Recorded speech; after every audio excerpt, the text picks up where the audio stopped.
మీ car EMI కట్టలేకపోతున్నారా? మీ car EMI మేము కడతాం. ఈ నెంబర్కి కాల్ చేయండి. మీకు పోలీసులు, సిబిఐ, కస్టమ్స్ లేదా జడ్జిల నుండి తెలియని నంబర్ల నుండి వీడియో కాల్స్ వస్తే భయపడకండి. వారు సైబర్ నేరగాళ్లు కావచ్చు. వాటిని వెంటనే national cyber help line number 1930 ద్వారా రిపోర్ట్ చేయండి. హోం మంత్రిత్వ శాఖ జారీ చేసింది. నమస్కారం. నమస్తే అమ్మా.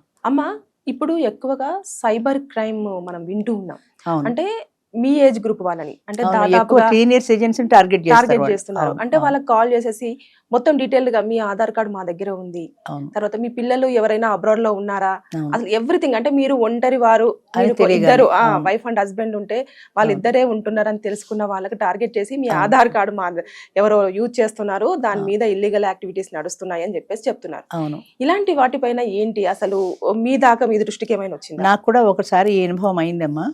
సైబర్ క్రైమ్ నాకు కూడా జరిగింది. వాళ్ళు కాల్ చేసి, ఇదే వీడియో కాలే చేస్తారు వాళ్ళు. వీడియో కాల్ చేసి ఈ సో అండ్ సో నెంబర్ మీదేనా అని అడిగారు. ఆ నెంబర్ నాది కాదు అన్నాను. మీ నెంబరు మీరు ఎవరికైనా ఆధార్ కార్డు ఇచ్చారా? నేను ఎవరికి ఆధార్ కార్డు ఇవ్వలేదు, నా ఆధార్ కార్డు నా దగ్గరే ఉంది.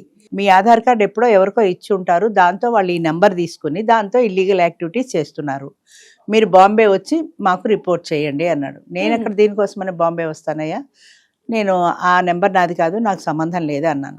అయితే వాడు మాట్లాడే పద్ధతి నాకు అనుమానం వచ్చింది. మీరెవరు, మీ పేరేంటి, మీ ఇంట్లో ఎంతమంది ఉంటారు, మీ ఏజ్ ఎంత, మీ పిల్లలు మీతోటే ఉంటున్నారా, అంటే యంగ్ జనరేషన్ ఉంటే తెలుస్తుందని. 70+ అనగానే మీరు సీనియర్ సిటిజన్ అని అర్థమైపోయింది కదా, వీళ్ళని తేలిగ్గా టార్గెట్ చేయొచ్చు అనుకున్నాడు. ఇలాగ నేను అప్పుడు అడిగాను, నువ్వు పర్సనల్ క్వశ్చన్స్ ఎందుకు అడుగుతున్నావు, నువ్వు సంబంధించి కార్డుకి సంబంధించి కదా నువ్వు అడగాలి అంటే, అట్లా కాదు మేము మొత్తం ఇన్ఫర్మేషన్ సేకరిస్తా ఉన్నాడు. వాడి మీద డౌట్ వచ్చింది, కాల్ కట్ చేసేసాను. అయితే మీరు వచ్చి రిపోర్ట్ చేయాలన్నాడు. నేనేం చేయను పోన్నాను, కాల్ కట్ చేశాను. వాడు మళ్ళీ కాల్ చేశాడు, నేను ఆన్సర్ చేయాలి. వీడియో కాల్ చేసినప్పుడు వాళ్ళ అట్మాస్ఫియర్ ఏంటి మేడం? వీడియో కాల్ చేసినప్పుడు సైబర్ క్రైమ్ అని ఒక ఫోటో లాంటిది ఏదో పెద్దగా రౌండ్గా వెనక కనపడేలాగా మనకి, వాడు పోలీస్ యూనిఫామ్లో ఉన్నాడు, రెండు పక్కల ఇదేంటిది జెండాలు కనపడుతూ పెట్టాడు, అంటే మనకి షూటింగ్కి కనపడేలాగా పెట్టుకున్నాడు అనమాట. ఈ అట్టహాసం చూసి నాకు అనుమానం వచ్చింది. ఏ ఆఫీస్కి వెళ్ళా రెండు పక్కల జెండాలు ఉంటే జెండా చిన్న టేబుల్ మీద ఉంటుంది అంతే. ఇది చూసేటప్పటికి నాకు ఏదో సీన్ క్రియేట్ చేసినట్టు అనుమానం వచ్చింది. అనుమానం వచ్చి నువ్వు ఫ్యామిలీ గురించి ఎందుకు అడుగుతున్నావు అని అనేప్పటికీ వాడికి కోపం వచ్చింది. అయితే మీరు బాంబే వచ్చి రిపోర్ట్ చేయాలన్నాడు. నేను చెయ్యను పోని కట్ చేసేసాను. మళ్ళీ చేశాడు కానీ నేను ఎత్తలా. వెంటనే తోడుండే వాళ్ళందరినీ అలర్ట్ చేశాను, ఇలాగ పెట్టి ఇలాంటి సైబర్ క్రైమ్ వాళ్ళు చేస్తారు, మీ కార్డు పోయిందనో అదనో ఇదనో, ముఖ్యంగా మీరు చాలా జాగ్రత్తగా ఉండాలి, అలాంటి వాటికి ఆన్సర్ చేయకండి అని మా వాళ్ళందరినీ అలర్ట్ చేశాను. వాళ్ళు సీనియర్ సిటిజన్స్ని ఎక్కువ టార్గెట్ చేస్తారు, ఎందుకంటే మీ ఏజ్ గ్రూప్ వాళ్ళకి టెక్నాలజీ తెలుస్తుంది, డౌట్ పడతారు.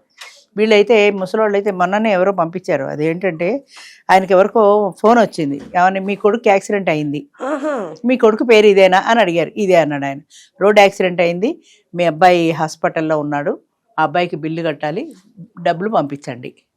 యాక్సిడెంట్ అనగానే చావు బతుకులు అంటే ఎవరైనా భయపడతారు కదా, ముందు పంపేశాడు ఆయన. ఓకే, పంపేయంగానే ఆ నెంబర్ చూసుకున్నారు, మొత్తం దోచేశారు. కొన్ని లక్షలు పోయినాయి ఆయనవి. అంటే వాళ్ళు బాగా డబ్బున్న వాళ్ళని మరి ఎలా తెలుస్తుందో చూసి వాళ్ళని టార్గెట్ చేస్తారు. అంటే దీని మీద మీకు ముందుగానే కొంచెం అవగాహన ఉంది, అంటే ఇలాంటి సైబర్ క్రైమ్ మీద నేరాలు జరుగుతున్నాయి అనే అవగాహన అయితే ఉంది, దానివల్ల కాబట్టి జాగ్రత్త పడ్డాను. మా వాళ్ళలో ఎవరో పాపం ఇలాగే ఏదో అడిగారు, ఆయన ఓటీపీ అడిగితే ఓటీపీ పంపించాడు, కథం డబ్బులు తీసేశారు అంతే. ఓకే, మళ్ళీ వాళ్ళు కంప్లైంట్ ఇవ్వడం కానీ అలాంటిది ఇంక ఇవ్వలేదు, ఇచ్చి మళ్ళీ వాళ్ళ చుట్టూ ఎవరు తిరుగుతారని ఇవ్వలేదు. 5 లక్షలు 10 లక్షలు ఉంది బ్యాంకులో, తీసేశారు.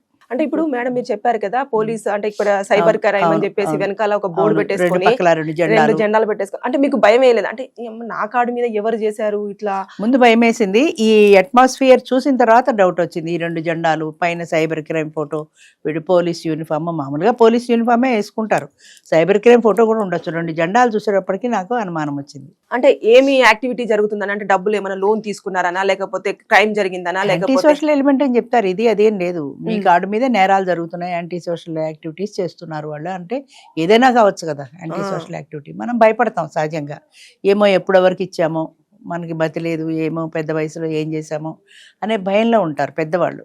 ముందు పెద్దవాళ్ళని టార్గెట్ చేస్తారు, దాంతో భయపడి వాళ్ళు అడిగిన ఇన్ఫర్మేషన్ ఇచ్చేస్తారు. ఇన్ఫర్మేషన్ ఇచ్చేప్పటికి ఓటీపీ అడుగుతారు, వీళ్ళ కంగారులో ఓటీపీ ఇవ్వకూడదని తెలిసినా కూడా ఇస్తారు. తెలుసు కానీ ఈ కంగారులో తెలియక ఇచ్చేస్తారు. ఇప్పుడు ఆయన ఎవరో కొడుకు యాక్సిడెంట్ అయిందంటే ఆన్లైన్లో డబ్బులు పంపించమంటే 10 లక్షలు పంపించమంటే పంపేశాడు.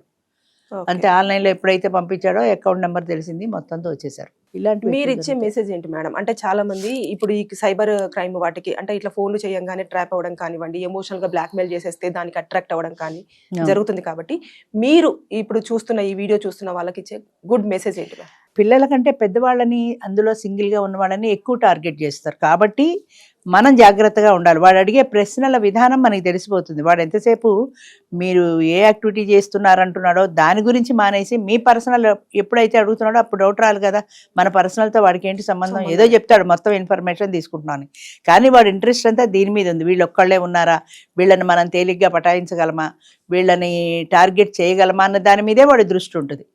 ఆ క్వశ్చన్, అలాంటి క్వశ్చన్స్ వేస్తున్నప్పుడు మనం అలర్ట్ కావాలి. ఇప్పుడు మనకి మెసేజ్ కూడా వస్తుంది, ఫోన్ చేస్తే నేను జడ్జినని, నేను అదని, నేను ఇదని, ఏదో పెద్ద పెద్ద వాళ్ళ అని పేరు చెప్తారు. లేదా నేను ఎస్పీని మాట్లాడుతున్నాను, నేను డిఎస్పీని మాట్లాడుతున్నాను అప్పటికి పోలీస్ అనగానే సహజంగా జనం భయపడతారు. ఎగ్జాక్ట్లీ. భయపడేటప్పటికీ వీళ్ళకి ఆ కంగారులో వాళ్ళకి తెలిసిన విషయమే సైబర్ క్రైమ్ జరుగుతోంది, ఇలాంటి ప్రమాదాలు ఉన్నాయని తెలిసినా కూడా ఆ కంగారులో బ్రెయిన్ పనిచేయదు వాళ్ళకి.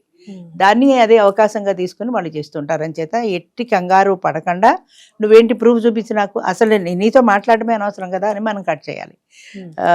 మా అమ్మాయి చెప్పింది, నువ్వు ఫోన్ అయినా కట్ చెయ్యి, లేదా వాట్సాప్ అయినా కట్ చెయ్యి. వాట్సాప్ ఉంటేనే కదా వాడు నీకు వీడియో కాల్ చేస్తాడు. ఎగ్జాక్ట్లీ. వీడియో కాల్ చేస్తేనే వాడు డబ్బులు తీయగలుగుతాడు. అంచేత నువ్వు వాట్సాప్ కట్ చేసేయి ఇమీడియట్గా, లేదా ఫోన్ కట్ చేసేయి. ఈ రెండింటిలో ఏదో ఒక పని చేయాలి మనం. అంతేగాని కంగారు పడి వాడితో కాన్వర్సేషన్ పెంచకూడదు. వాడితో ఎక్కువ కాన్వర్సేషన్ పెంచిన కొద్దీ కూడా వాడు మన ఇన్ఫర్మేషన్ ఎక్కువ సేకరించే అవకాశం ఉంటుంది. కాబట్టి మీ ఇంటికి 5 నిమిషాల్లో పోలీసులు వస్తారన్నాడు, రాని వస్తే చూసుకుందామన్నా. అంటే ఎన్ని రకాల బెదిరించచ్చో ముసలాడని అన్ని రకాల బెదిరిస్తారు.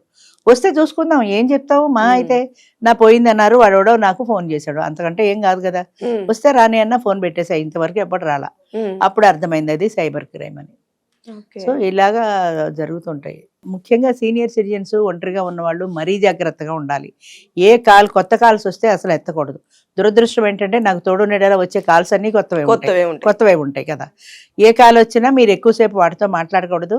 వాడు ఏ పర్పస్ మీద ఫోన్ చేశాడో అది తప్ప రెండో విషయం మాట్లాడుతున్నాడంటే అది సైబర్ క్రైమ్ అనుకోండి, పెట్టేయండి. అలాగే పెట్టేసి మన జాగ్రత్త మనం పడవలసింది. ముఖ్యంగా సీనియర్ సిటిజన్స్ చాలా జాగ్రత్తగా ఉండాలి. వాళ్ళనే టార్గెట్ చేస్తున్నారు వాళ్ళు. ఎక్కువ కాల్స్ వాళ్ళకే వస్తాయి. కాబట్టి ఏ ఫోన్ వచ్చినా ముందు దీన్ని దృష్టిలో పెట్టుకొని ఫోన్ ఎత్తాలి. ఫోన్ ఎత్తాక మనం దీన్ని జ్ఞాపకం చేసుకోవడం కాదు, ఏమో ఇది సైబర్ క్రైమ్ ఏమో అనుకుని ఫోన్ ఎత్తితే వాడు జడ్జిని, కలెక్టర్ని అలా ఏదో చెప్తాడు కదా, పెట్టేయడమే అంతే. వాడితో అసలు కాన్వర్సేషన్ కూడా అనవసరం. థ్యాంక్ యూ అమ్మా. మంచిది.